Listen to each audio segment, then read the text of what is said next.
Hi, everybody. Welcome to my presentation. I'm really excited to be talking to you guys about some of the innermost secrets of LinkedIn sales and how to really get the most out of some very interesting changes that have happened to LinkedIn recently. You guys might know, for example, that you can only send out 100 invitations, no matter what type of profile you're on, even if you're paying for it. So how do we actually start to leverage what's out there? And actually, how do we start really making the most of the sales process? Now, I'm going to be a bit cheeky and I'm going to take you into even more detail in a slightly different approach than what you might think. This is not going to be a technical discussion because, in my humble opinion, 90% of LinkedIn is absolutely, completely useless. However, there's 10% of LinkedIn that is pretty flippin' awesome. And that's what we're going to talk about today and how to leverage that and how to do it. All right. So the fact that LinkedIn only allows you to send out 100 LinkedIn invitations per week, your answer should actually be, who cares? Don't need that many. Because if your response rate's high enough, then why do you go for volumes? You don't need volumes. Also, when you're going for volumes, you create this very kind of hardcore spammy approach. So before I begin, I'd like to introduce my co-host. I'm going to quickly share my screen so you guys can see the introduction page. There we go.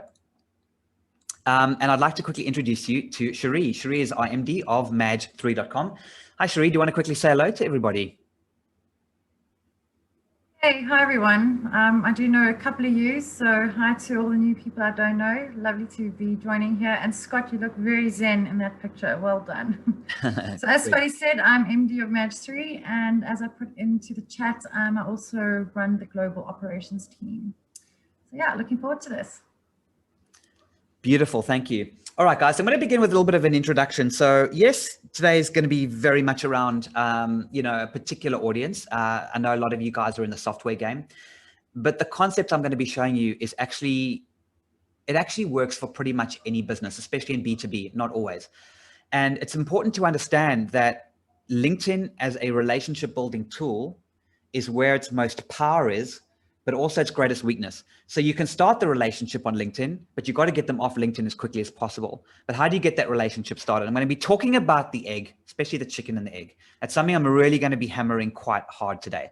And I've kind of been politically correct for quite a while, but I'm not going to be that politically correct anymore because a lot of people are doing the wrong thing.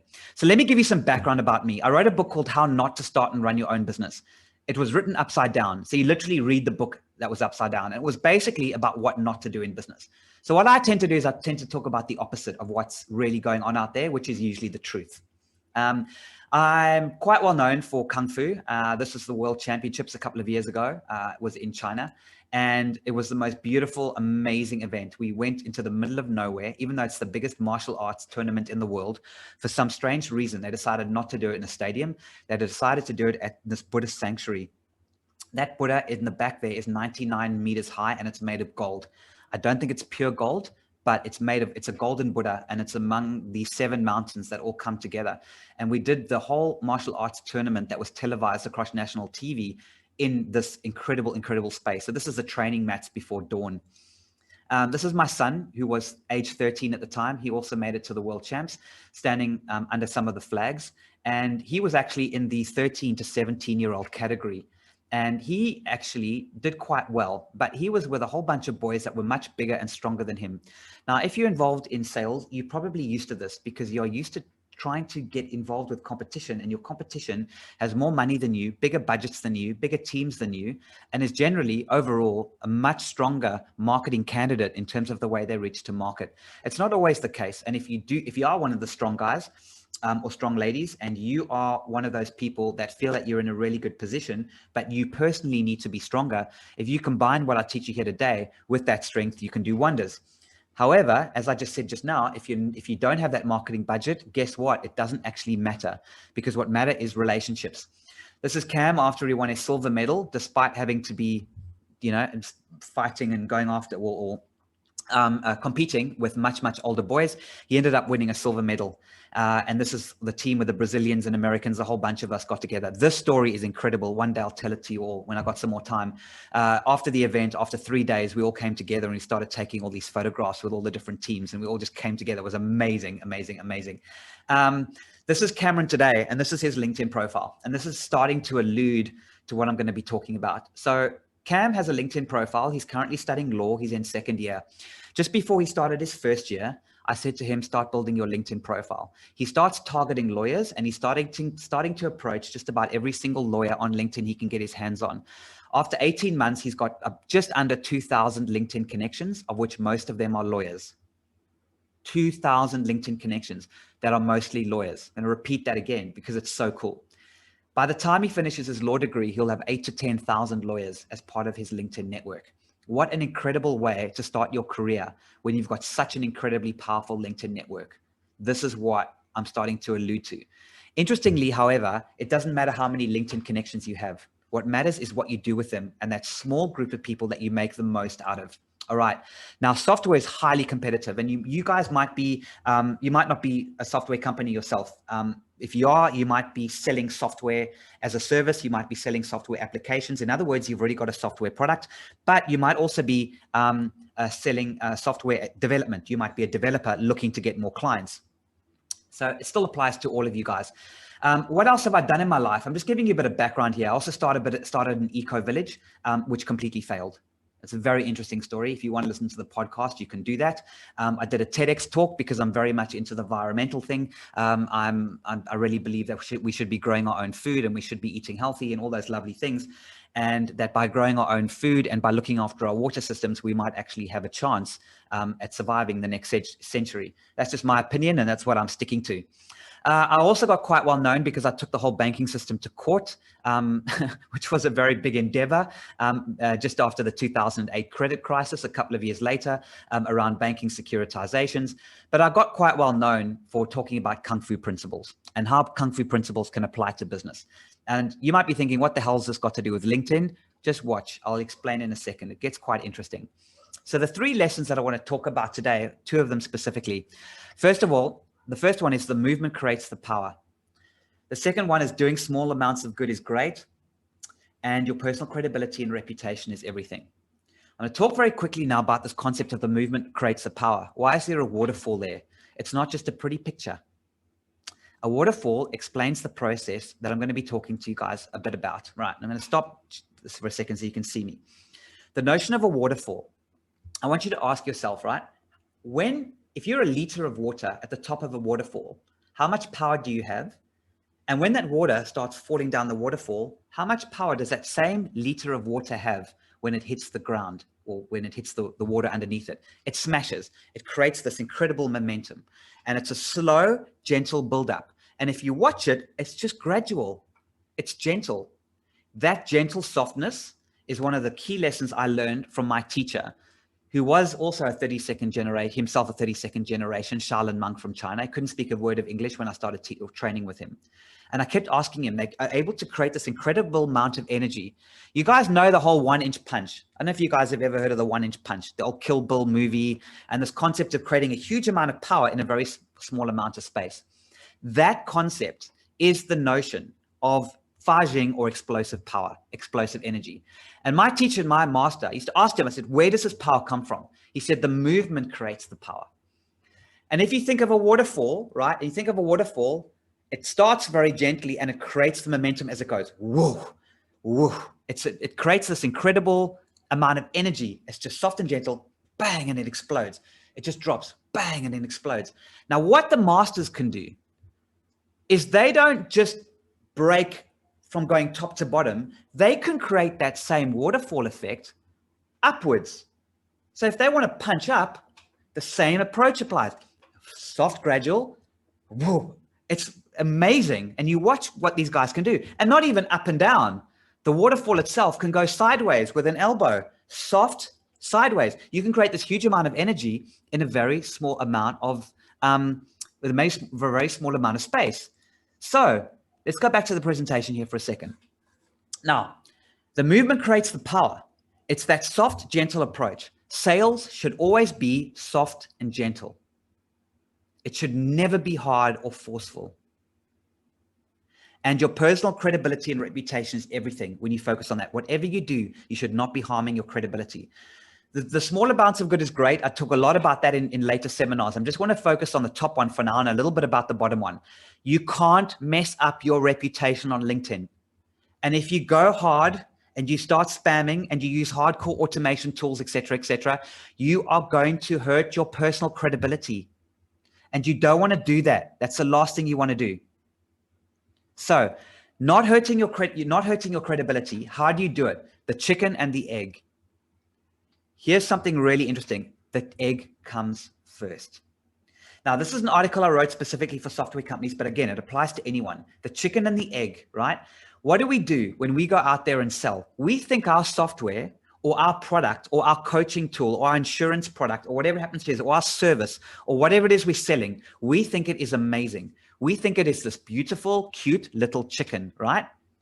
That's our software. Our methodology that we use is a chicken. We love our methodology. We love our coaching principles. We love our training methodology. Whatever it is that you're trying to sell, it doesn't matter. We're so in love with it that we try to sell a chicken. Here's the problem, guys. Nobody wants to buy a frigging chicken. Why? Because you think it's cute and adorable, and they might say, yes, it's cute and adorable. It's got these little eyes and it looks at you and this nice little beak. Your methodology is amazing. Nobody wants to buy an egg. Nobody wants to buy somebody else's puppy. It's not their puppy. It's not their chicken. So you think you've got all these benefits and what it does is so impressive. They don't care. They just want to know, do you understand my pain? So you need to ask yourself, guys, when it comes to selling selling your product, you need to ask yourself, am I selling a chicken? Because if I am, nobody wants that accountability. Nobody wants to take responsibility if the chicken gets sick or dies, if something goes wrong. They don't want the accountability. So don't sell a chicken. What you need to do is you need to go out and sell an egg. Everybody understands an egg. You can hold it in your hand. You can use it straight away if you want it by boiling it and eating it. You can fry it. You can do anything. Or, right, you can let it hatch later, which is what I'm going to get down to in a second. And this concept of the chicken and egg and the fact that the egg comes first is so important. And let me stop again for a sec, because this is so important. The egg itself needs to be something tangible and easy for you to sell.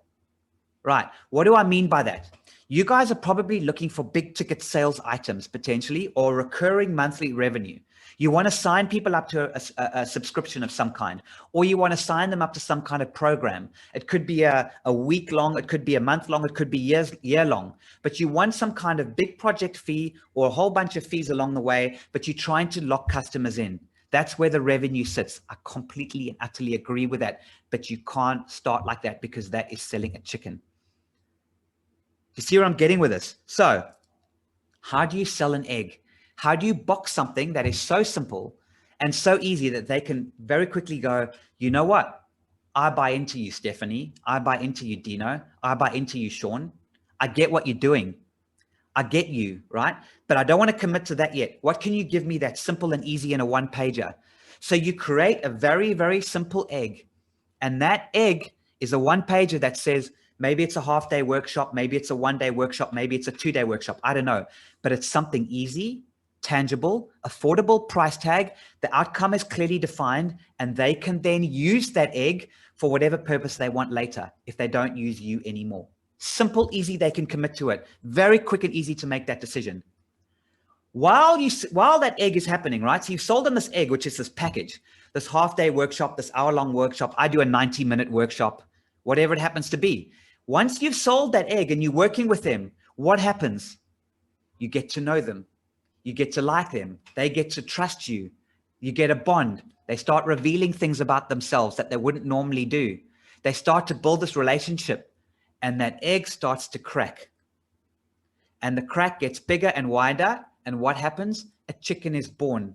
That chicken is your software or your training product or whatever the hell it is that you want to sell. That is your project fee. And guess what happens? They co-create that chicken with you. Now they love that little chicken because they're taking ownership with it. Now they never, ever want to let that chicken grow, and they want the chicken to develop. So they're not going to buy your chicken. They'll buy the egg, and they'll work with you to hatch that egg. Do you see the difference, guys? Now I know what some of you guys are thinking, what the hell has this got to do with LinkedIn? It's got to do with everything with LinkedIn, because LinkedIn is the first port of call to start to build these relationships. But if you go onto LinkedIn and you start spamming people with how great your chicken is, you are dead. 90% of LinkedIn doesn't work. The 10% that does work, mainly focused around building one-on-one relationships with people and the data that you get. See where this is starting to go, guys. You see how it's starting to make a few little differences. I'm going to ask Cherie to jump in a few seconds just to start to give her opinion on this as well. But before I do, I want to show you a little diagram, and then you're going to see how this fits. This is the most important diagram you could ever see in your life. It's called the gap. It is the gap between prospecting and closing deals. This is the gap where your money is. This is the gap where all those prospects are sitting, waiting to do business with you. Guess what? 19 out of 20 of those prospects are never going to jump into a deal with you. They're not even going to respond to your LinkedIn messages. They don't care, but they do have a pain, and they do see you as somebody credible. And I'll talk to you about how to do this in a second. But before I do, I want you to really understand this concept. The prospecting, new prospects, connecting with them on LinkedIn is so easy. Nurturing them using direct message on LinkedIn and email, not that difficult to do.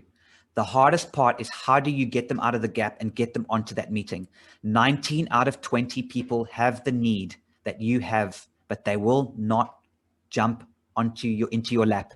You need to look after them, and you need to nurture them. So before I start talking about this, I'm going to ask Cherie to quickly chime in here, because she has so much experience with working with clients, trying to understand how the hell do you get these prospects out of the gap, and just how lucrative this gap is when you get it right. Cherie, can I hand over to you for 2 seconds to talk about this?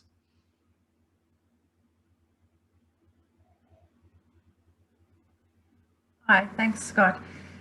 Sure. Okay. To try and follow on that, basically, I will just be ratifying most of what you say. But I think if we do take a step back and down the line, when I'm talking to my clients, I try and ask them to do this.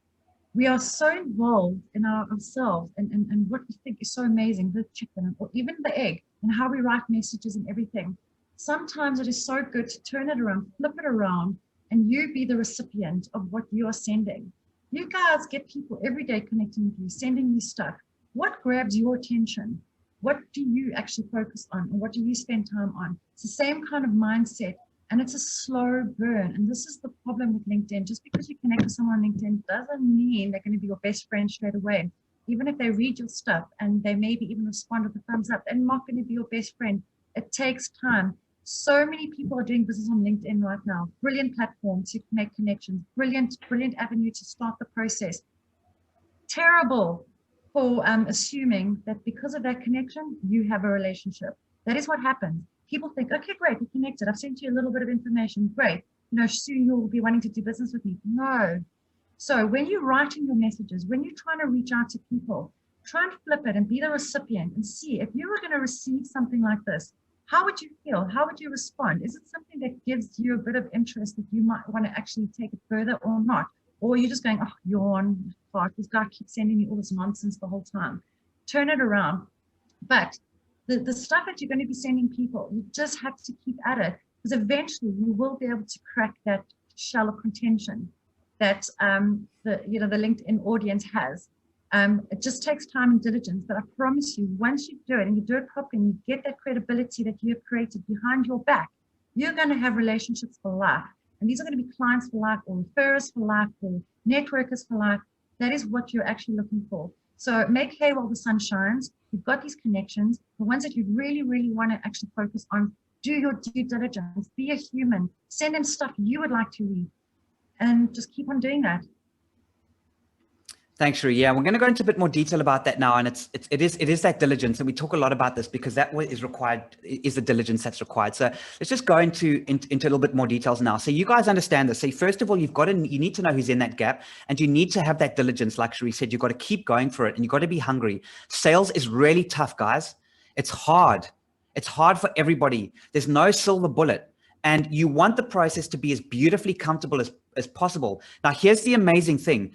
From prospect almost to the end of closing, you don't talk about your product or service. You don't talk about the chicken. And you might be thinking, how the hell is that even possible? How can you not talk about your product or service? The answer is you talk about their pain. That's what you do. It's all about understanding their pain. And if you keep reiterating their pain back to them over and over again as an expert, that's where it starts to come together. And that's where it all starts to hang. Now, there's a whole bunch of examples that we take people through as well on how to structure those LinkedIn messages, how to reach out to them, how to talk to them. And it's all about this notion of creating a professional insight message where you stop asking questions and you start making bold statements. And when you reach out to people, but you've got to reach out to people who are in this gap, right? Because they know they want what you have. They want to buy what you have. They can probably afford it because you can see on their LinkedIn profile, because that's where LinkedIn is so strong. You've got the data in front of you. There is all the data there, but they're not going to jump into your laps. You've got to reach out to them. And how to reach out to them, there's a whole bunch of ways of doing it, but primarily you make these bold statements and you keep on and you keep on and you keep on. And you keep making these statements and say, I understand your pain. I understand your pain. And this is where it comes together. All right.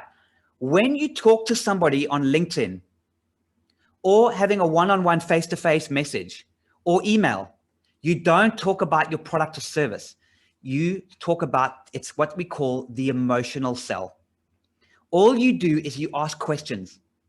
If it's a networking meeting, it doesn't matter. If you've cold called somebody, you ask them questions. You don't talk about your product or service. Preferably, you don't even need to cold call. When you're having this conversation, all you do is you ask questions about them. You make it all about them. You have a nice little chit chat.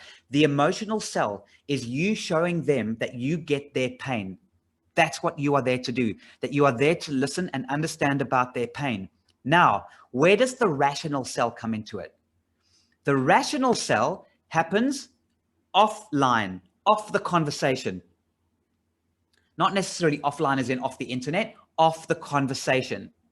The rational sell, how much does it cost? What are the line items that you do? Who's your team? Where are you based? Where are you based? What methodology you use? All that kind of chicken stuff, right? That you love.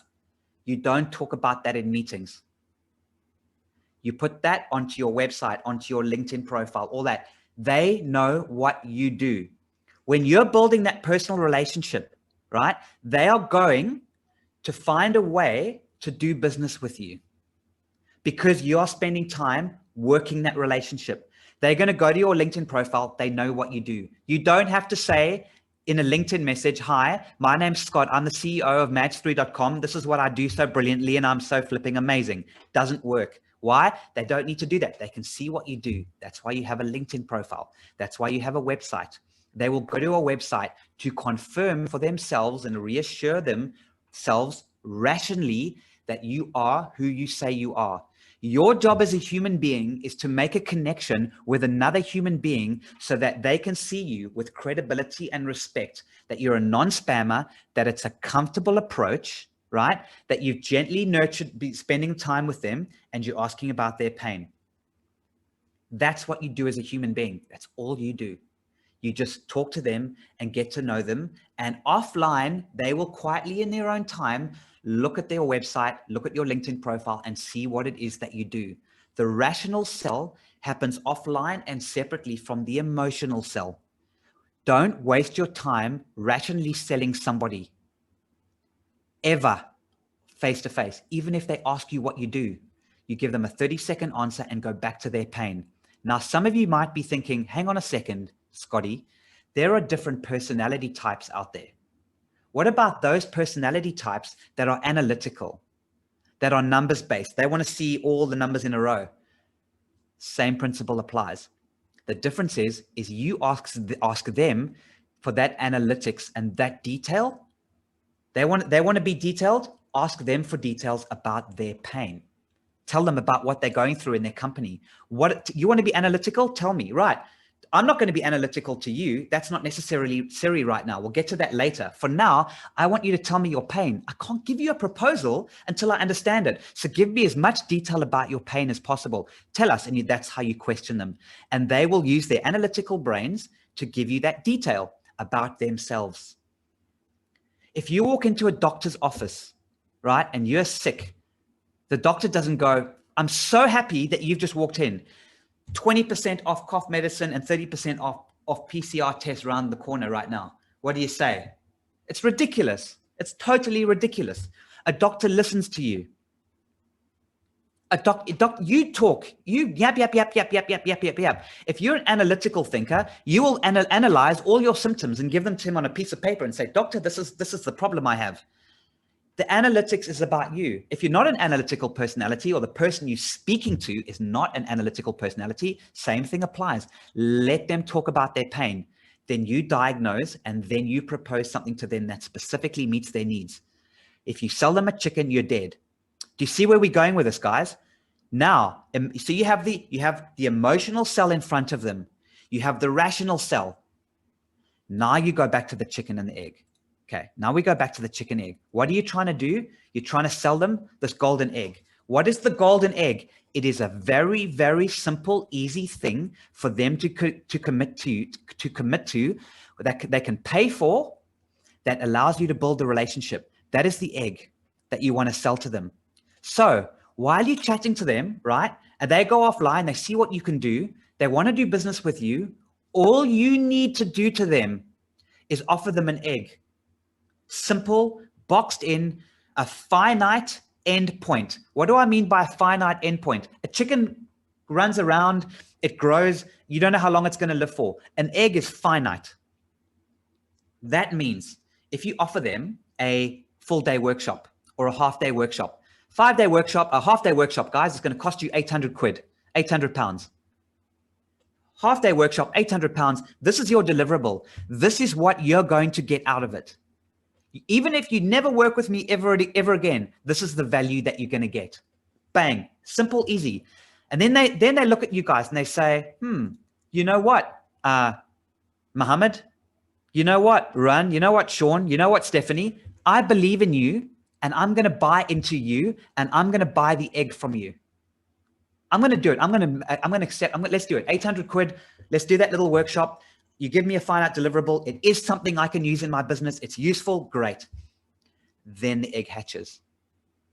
Your goal on LinkedIn is to sell a bunch of eggs. That's what it is. To sell the eggs, you just got to nurture them. That's all you got to do. But you never mention your product or service.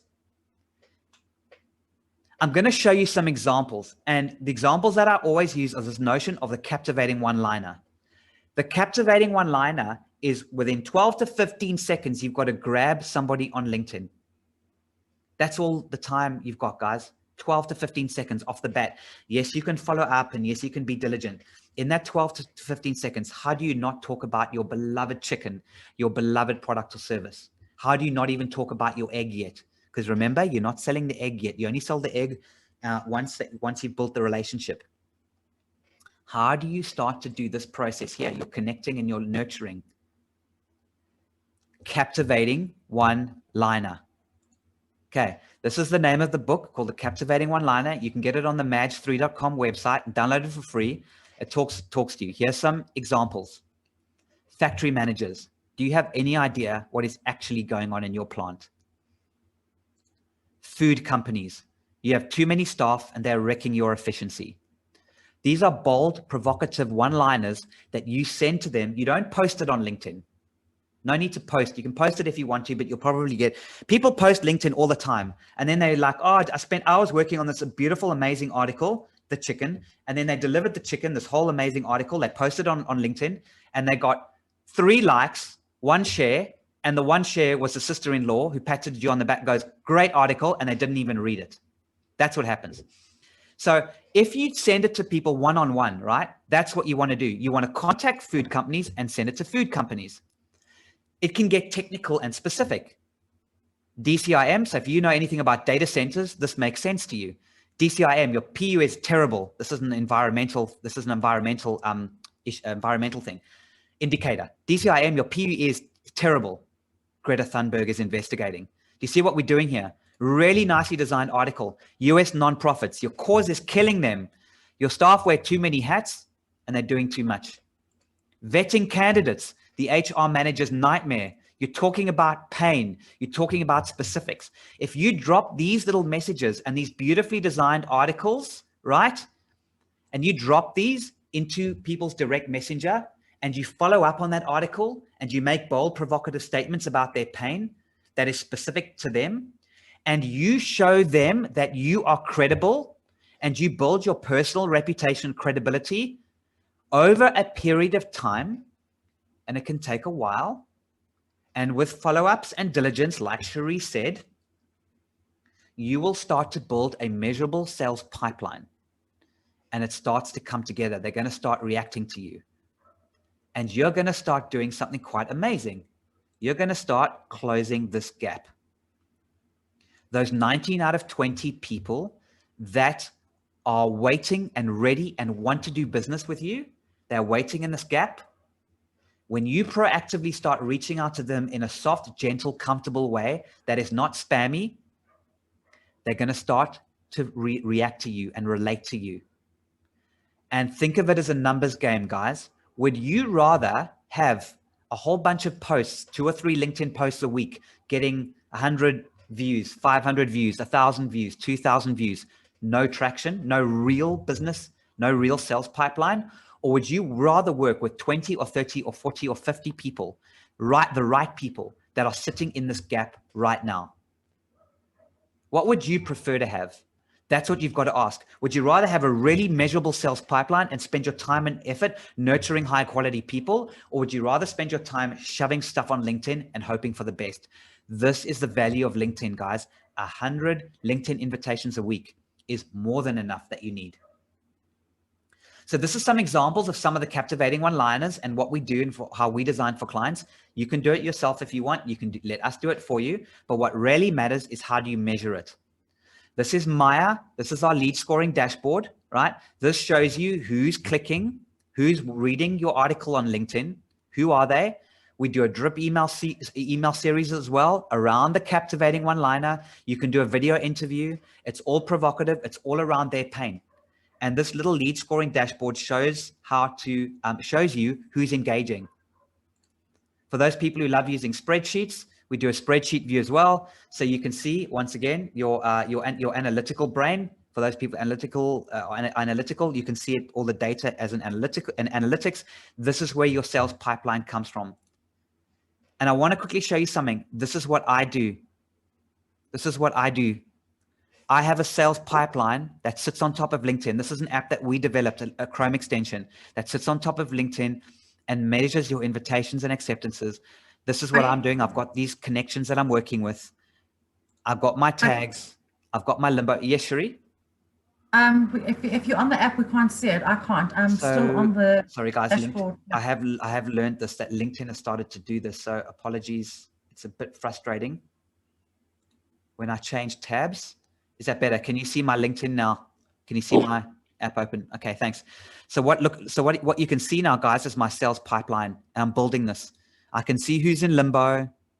At the moment, this particular initiative, I'm targeting virtual assistants. I've got a captivating one-liner goes out. These are the people. Look at my tags.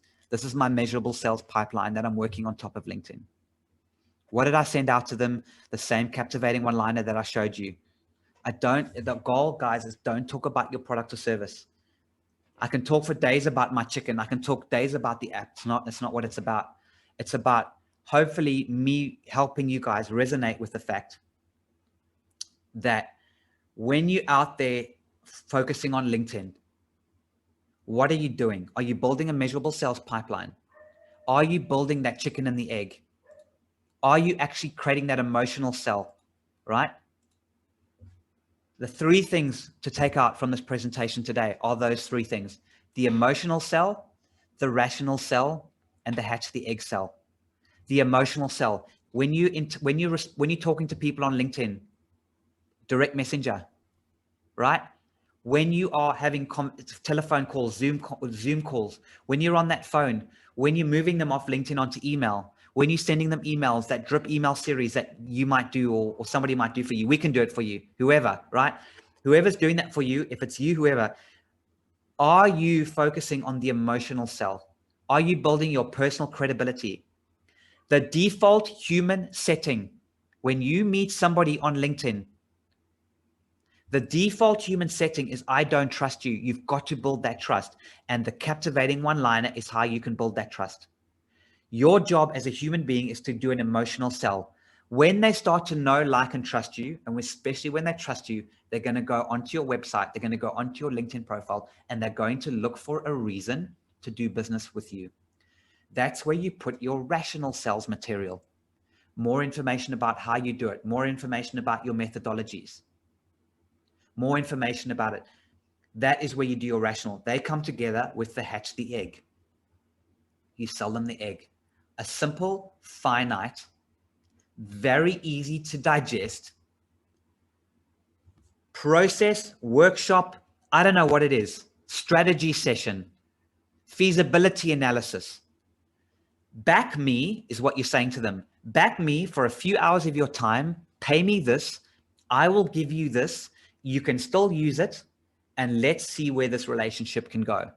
If it doesn't go anywhere, great, doesn't matter, you still got something valuable. If it does, you will end up hatching an egg together. You now have a chicken that they love and they adore, and they're going to want to look after it and grow it, and your product or service or software or whatever it is that you're trying to sell or training methodology is going to grow and hatch and blossom into their organization.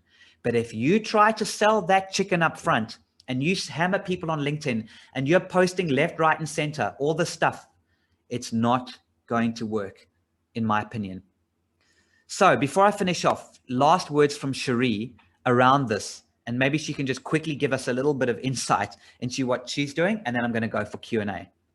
But in terms of getting hold of us, you can get hold of us on maj3.com. I also am going to put in the chat a link after Cherie's spoken, and you guys can join. We do free sessions every Wednesday that you guys can join us. I've got a whole bunch of training that you can join, or alternatively, you can contact us and we can start to take this to the next step. What matters is, are you resonating with what we've spoken about today? So Cherie, last words, please. It took a while for my mic to come back on. Okay, no, the only comment I think I want to make right now is, as you mentioned earlier, it's really tough out there and it's getting tougher. And we also have to face the fact that everything is becoming software. So as you say, we are working, and ourselves as well, in an industry where every single Tom, Dick, and Harry is basically a software company, just about all will become one.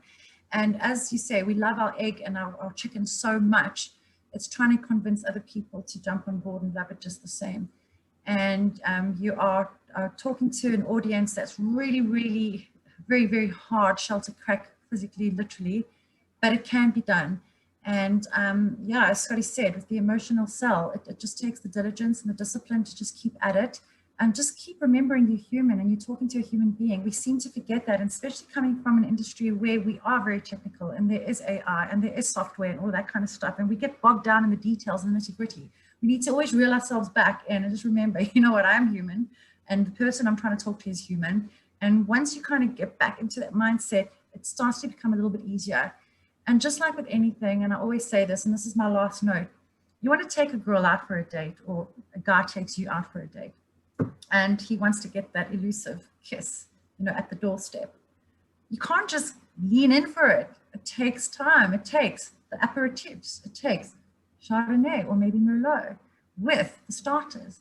Oh, you've got to have the melanzane for main meal. And then, of course, chocolate mousse. You have to put in the dessert. Have a good conversation with her. Talk to her about her. Ask her lots of questions about her. Guess what? You'll get that kiss. And it's the same with LinkedIn. People want to be seduced. They want to know that you are actually interested in them, that you actually want to know them, and you're not just after their blood like everyone else is on LinkedIn. Even though you are, let's try and come across that you're not. And deep down inside, believe it, you're actually not. We want human connection. We want to be in touch with our clients in that way. We want to be partners and friends with them eventually. So start off like that, be human. And as software company owners, sometimes we forget that, just be human. 100%, and that's right. It's that humanness. So that water that I showed you, the top of the waterfall, that's where you are with sales. And that's where you are with the relationships. The relationships build up over time and they don't look like they're building up. That is the thing. You don't think you're generating all this power and all this momentum, but you are. If you know, when you watch a waterfall and your eyes follow the water as it goes down and you follow it, it doesn't look like it's changed. It just looks like it's kind of going the same speed.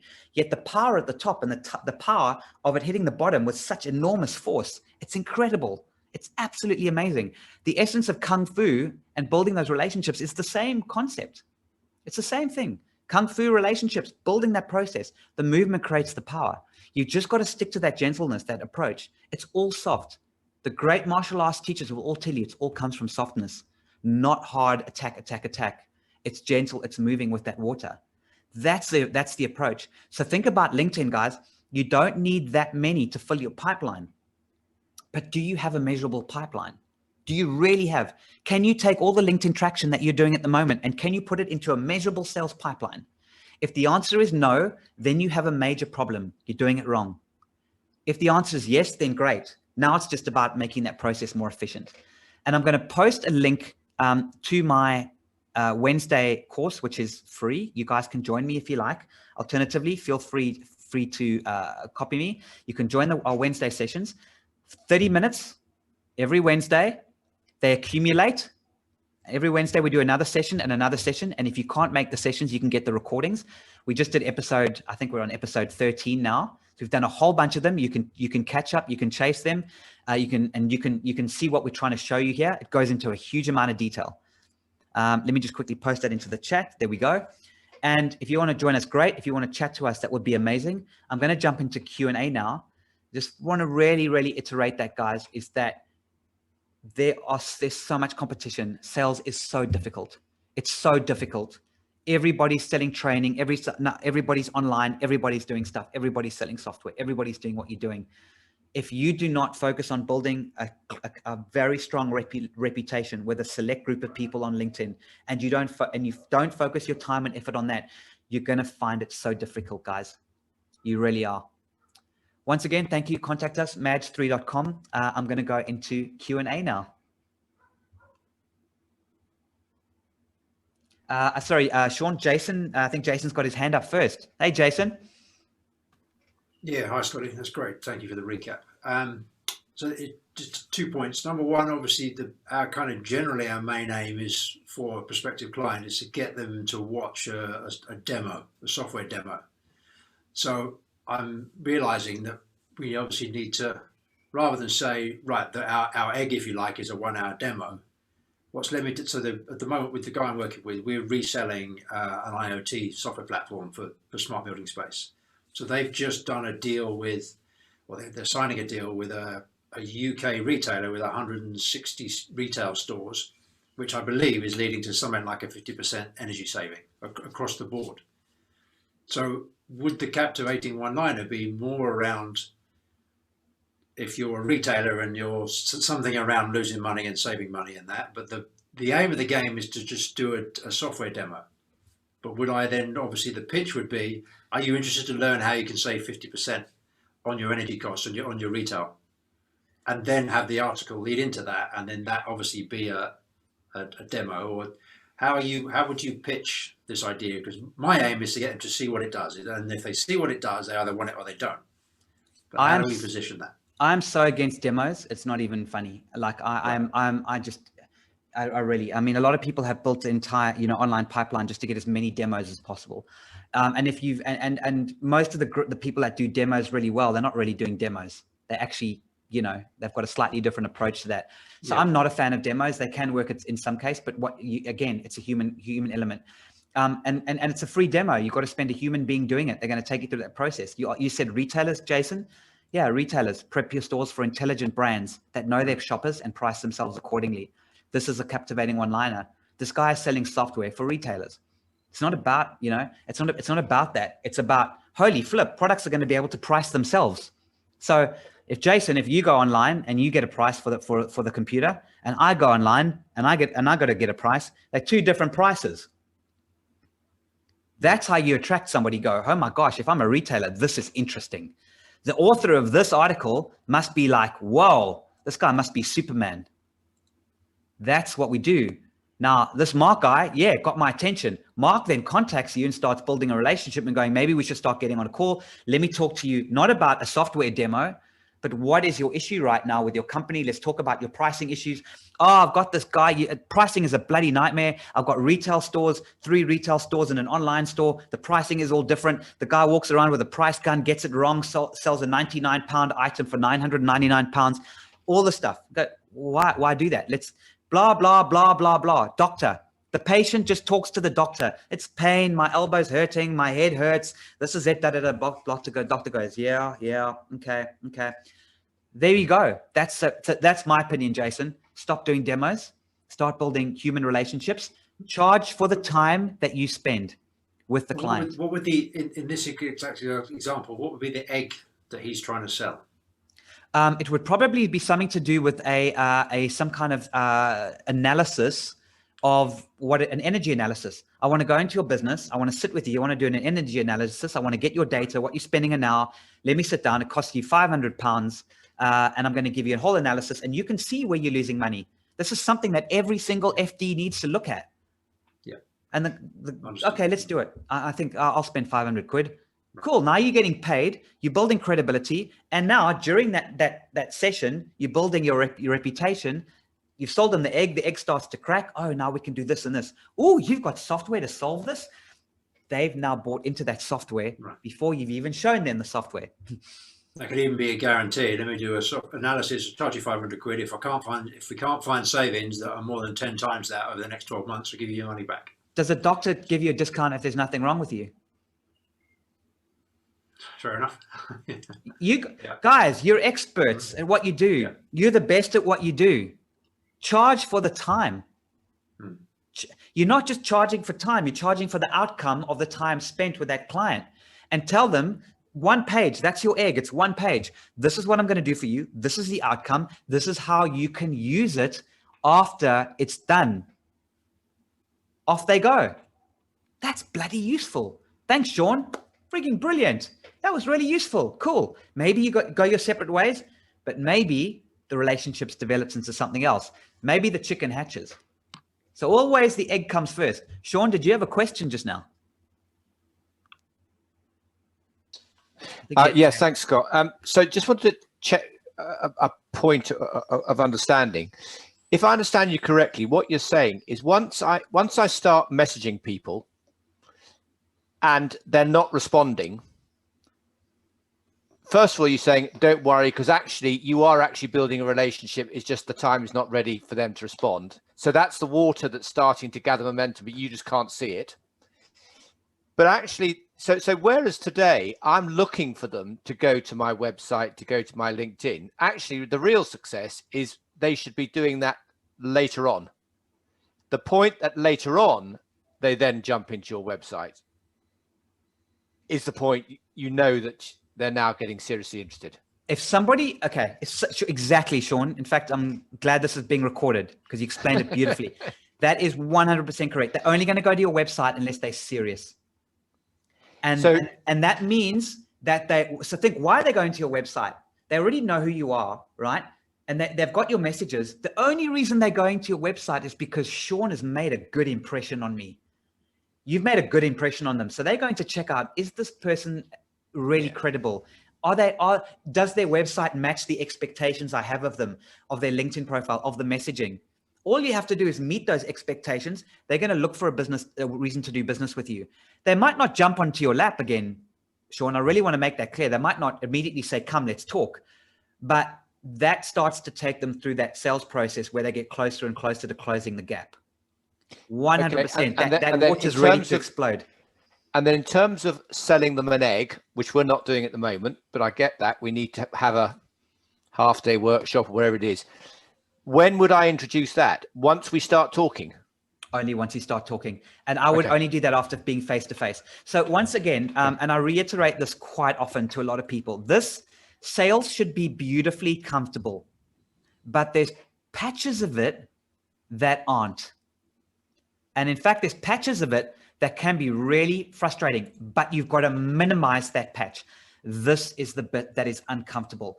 Now, what you can do, Sean, is you messaging them and they're getting closer, they're visiting your website. The gap gets smaller and smaller. And every now and again, something beautiful does happen. The 1 out of 20 says, come, Sean, I need to speak to you. That happens. But the real money is in the 19 that don't. So that gap gets smaller and smaller and smaller. But sometimes, Sean, you've got to do the unthinkable, something that's really uncomfortable. Despite this beautifully comfortable process where you're not selling your product or service at all, there's that point where you've got to say, you know what, we have a really cool discussion. We've been chatting. We've been on LinkedIn. I'm going to pick up the phone. And what do you say on the phone? What are your words? Hi, Stephanie, Scott here. We've been chatting on LinkedIn. I wrote the article called whatever. Yeah. No, I remember our conversation on LinkedIn. Cool. Listen, I know we've been chatting on LinkedIn. Everything's online right now. Can we just have a human to human contact? Can I just get some human to human contact? Let's have a chat. I wrote about this issue. You're having this problem. What's going on? What's going on with you guys at the moment? Sorry. I just started laughing. Just be very careful as a guy saying that to a girl. Oh, we've been chatting on LinkedIn. Oh, let's just get some human contact going. So I just had to say that. But Cherie does make a good point, because you've got to keep careful. When you phone them and say, we had this conversation, let's have a conversation. Make sure it's around the pain in the article. I wrote the article. This is the issue that we're talking about. This is the one-liner. You seem to be having this. What's it like? What's it like out there now, Stephanie? Just how bad is it? And watch them start talking. Yep. Oh, it's this problem. Like the doctor, my knee, this, oh, it's so difficult. That's when they start talking about their problems. That will probably happen. The other option, when you phone them and say that to them on the phone, right? The other thing that could happen is they might go, Sean, I can't talk to you now, man. I'm just busy. I'm about to run into a meeting. Can we reschedule? And then you reschedule, and guess what? You've got a beautifully comfortable meeting in your diary, which is what you're looking for. Just that, if you can just get over that level of discomfort, but you send them a few LinkedIn messages first, you send them a few emails around the one-liner, around their pain. If you show somebody that you understand their pain and can reflect their pain better than they can even understand it themselves, that's where you build that credibility. It's really interesting. And there's a guy on the call now, Dino. Dino, I hope you don't mind. I'm gonna pull you out here for a sec. Dino and I had a conversation on LinkedIn, right? We didn't get on a call first. It wasn't trying that. It was nothing sales. I said, listen, Dino, I happen to be doing this seminar.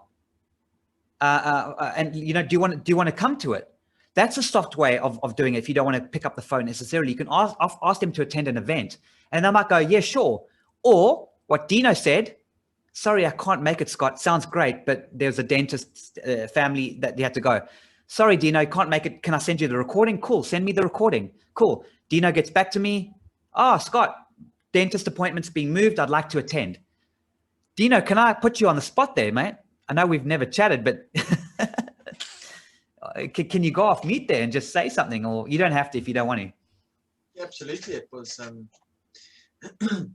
what was nice, and I mean, I suppose what you're alluding to here is the fact that we were talking, first. We were just talking about this and that, and it just gradually came on to that sort of subject, and then you asked if I wanted to join, and I mean, personally, I reckon just what you've invited me to, just like a seminar or something is fantastic, because you don't feel like there's any pressure on you to to really give too much, but you also get to know the person who's speaking, I guess, which is great. I had a question for you. Sure. Just let me know if you finish with your bit. I just wanted to ask you a question.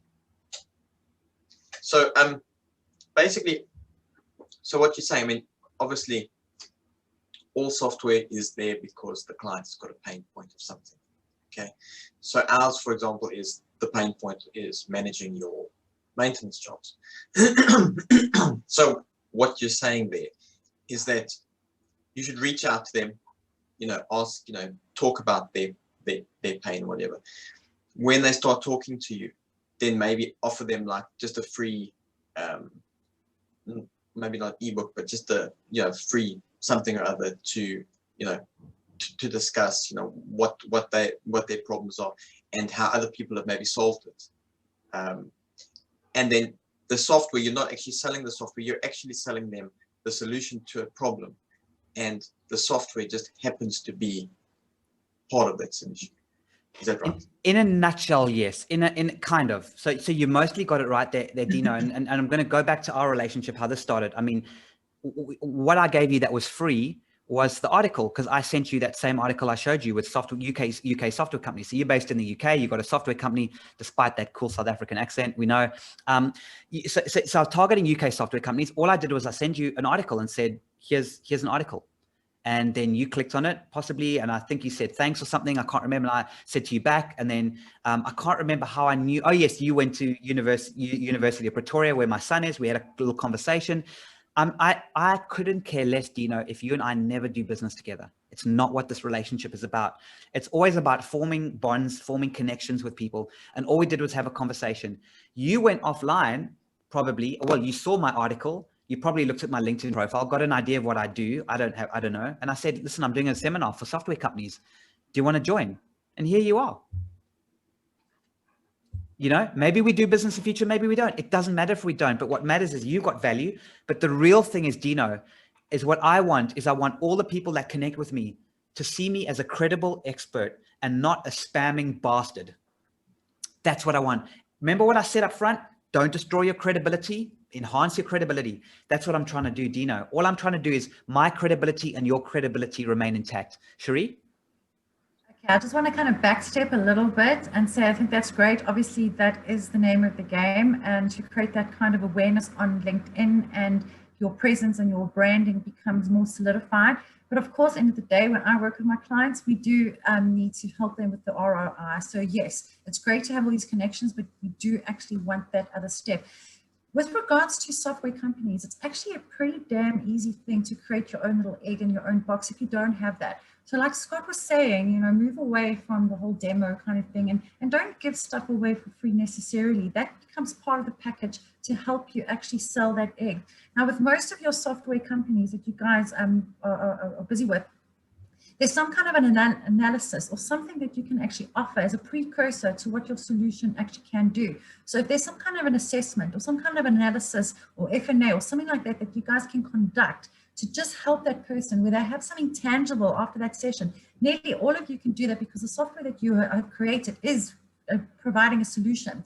But before that actual physical element provides the solution, there's something before it that needs to be done, some kind of analysis, some kind of workshop, some kind of a figuring something out that you can actually offer them, where you sit with them for an hour, you figure out whatever it is that's going to be the egg as the precursor to the system. All of you can come up with that, because why are you selling your software? It's creating, it's solving a solution at some point. Why does it need to solve a solution? What is the problem? How do you get to that problem?